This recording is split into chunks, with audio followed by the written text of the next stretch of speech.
Hello, everyone, and thank you so much again for joining me here at the Galaxy with God Love Notes.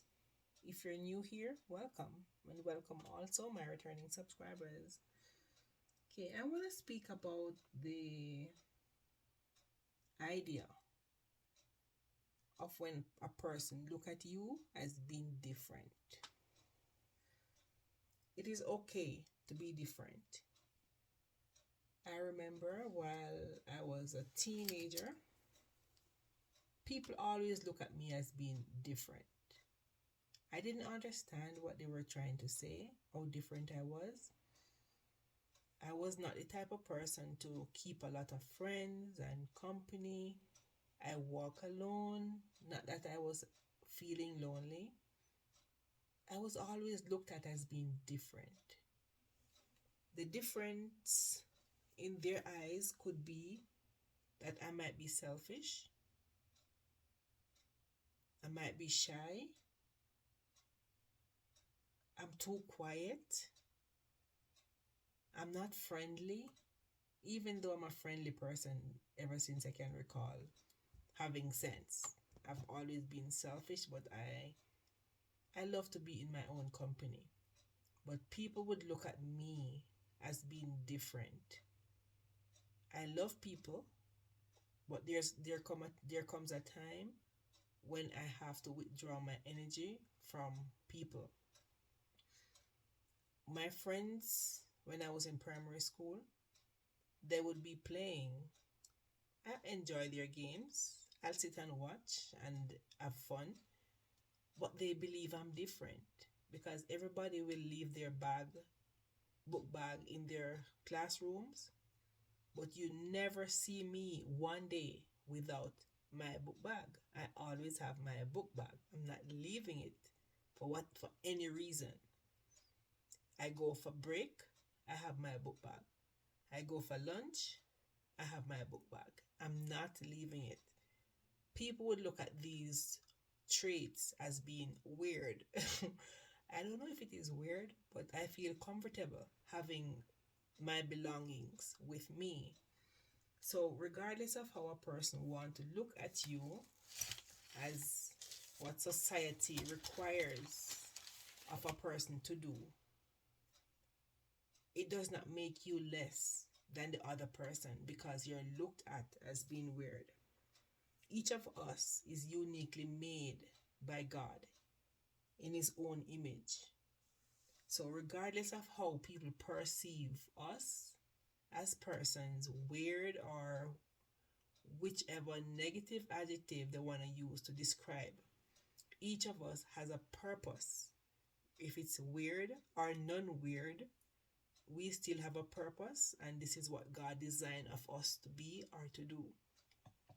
So, people actually judge us based on society standards, the way you dress, the type of house you live in, the car you drive.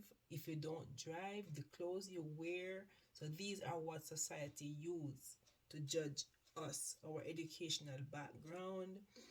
If we are not able to add up to what society say we should be or we should do, we are considered to be a cast out, technically. So people judge us based on society standards.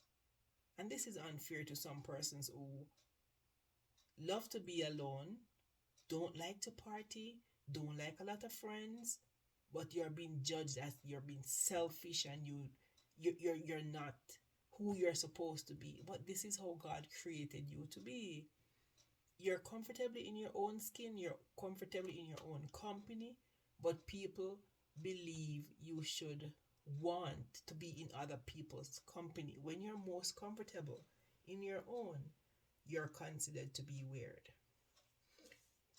Um, that's not just it, but these are some of the reasons people just, for whatever reason, they choose to judge us that we are weird. But for me, I can speak from experience. Persons always look at me as, there's something about you I don't understand. Yes, it's not for you to understand. God make me the way He wants me to be, to operate. Because each of us, just like the plants, the flowers, they will bloom red, blue, green, all the colors of the spectrum. These roses bloom different colors, and it is okay. Each of them serve their own purpose. Just like people, you have white people, you have black people, you have different race of people. You have different colors of flowers, roses, plants. They're all different, but they serve their own purpose. There's no difference with people. But people want to see all black, all white, and believing it's okay. No, it is not. Everything that is here, you have dog, you have cat, you have cow, you have goat, you have different animals, different flowers, different plants, but each of them serve their individual purpose for the divine. God made them to be who they are, so we just need to accept them for who they are. So this is what I believe. We are being judged most of the time. People will even hate you for who we are and who God make us to be. So it doesn't matter how much we help people, we love people, we do everything for them. People will still hate you, because if you give, for example, you would give them $1, they hate you because they think you should give them more. They are like, who are you to give me $1 when I know you can afford to give me $10? They hate you for it, forgetting that you have other people to even share or stretch your energy with. They want it all, to the point where they exempt you. They treat you bad. But who are we anyways? Just like in the Bible, there's no negative that they could speak of that Jesus did. But at the same time, they crucified him. He did all the good he could. And even then, not everybody accepted nor wanted him, to the point where they actually put him out, thinking they would keep him down. Who are we to feel like the same would not happen to us? It can happen. The servant is never higher than the master.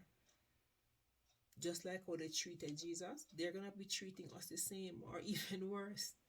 You're being cast out of even society, out of church, because you're not dressed properly. Your shoes is not high enough, so you're placed into a different category. You're poor because you can't wear the biggest married ring and all these vanities. You're looked at as not wanted, but that's okay. It's fine. Just remember, you are wanted by the divine just as you are. The world will accept their own, but what is divinely guided and divinely made, the world will not accept, because they don't see the light in what God placed here. They don't see it because their eyes are wide shut. Their eyes are wide open, but they're not seeing. So be happy with yourself that you're different from the rest. I learned of this for myself. Regardless of how people think, why is she always walking alone? I feel comfortable walking alone, and that's fine for me. I don't hate people. I talk to everybody. But when it's my time, I have time to think. So the more you stay by yourself, let me speak for me. The more I stay by myself, I'm able to focus. I'm able to connect with the divine. Even while I was in my teens, I always want to be alone. But I never know, being alone, I get to correspond with my spirit guides. Back then, I didn't even know about spirit guides and angels and stuff like those. But now, I realize the significance and the reason I was like that because they want me to be listening to them so they could shape me into who I'm supposed to be.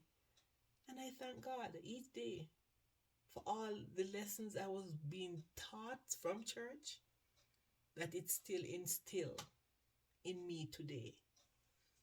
So being different is not a curse, it is a blessing, because not everyone has the character that a different person, the person who they consider to be different, has. They're loud, they're brawling, they're all stuff like that. Low vibrational people. And they're the one most of the time is on time to judge persons that you are different. What is difference? Difference is good. If everybody in this world would operate the same way, look the same way, what fun would there be? So somebody has to be different. And the fact that you're different, it makes you special. God make you for that purpose, to be different from the rest. So this is what I have to share today. And I thank you so much for listening, and I'll see you in the other video. Thank you and goodbye.